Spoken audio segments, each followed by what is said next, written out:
Hello તાલીમાર્થી મિત્રો, અંગ્રેજી ભાષાના શબ્દ શીખવાનો આજ 18મો દિવસ છે. તો ચાલો શબ્દ શીખીએ. આજનો પહેલો શબ્દ છે ઓબ્ઝર્વ. તેનો સ્પેલિંગ છે OBSERVE. ઓબ્ઝર્વ એટલે અવલોકન કરવું.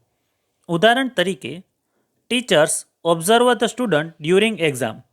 શિક્ષકોએ પરીક્ષા દરમિયાન વિદ્યાર્થીઓનું અવલોકન કરે છે. બીજો શબ્દ છે પ્રેઝન્ટ. તેનો સ્પેલિંગ છે PRESENT. પ્રેઝન્ટ એટલે રજૂ કરવું. ઉદાહરણ તરીકે, C presented his project to the committee. તેણે કમિટીને પોતાનો પ્રોજેક્ટ રજૂ કર્યો.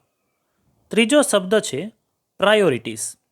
તેનો સ્પેલિંગ છે PRIORITIZD. પ્રાયોરિટીઝ એટલે પ્રાથમિકતા આપવી. ઉદાહરણ તરીકે, we must priorities important task. આપણે મહત્વપૂર્ણ કાર્યને પ્રાથમિકતા આપવી જોઈએ. ચોથો શબ્દ છે પ્રપોઝ.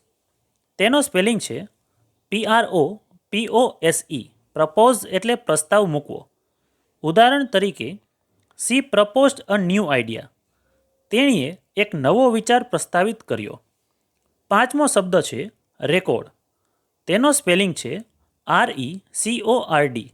રેકોર્ડ એટલે નોંધવું. ઉદાહરણ તરીકે, please record the video of a dance.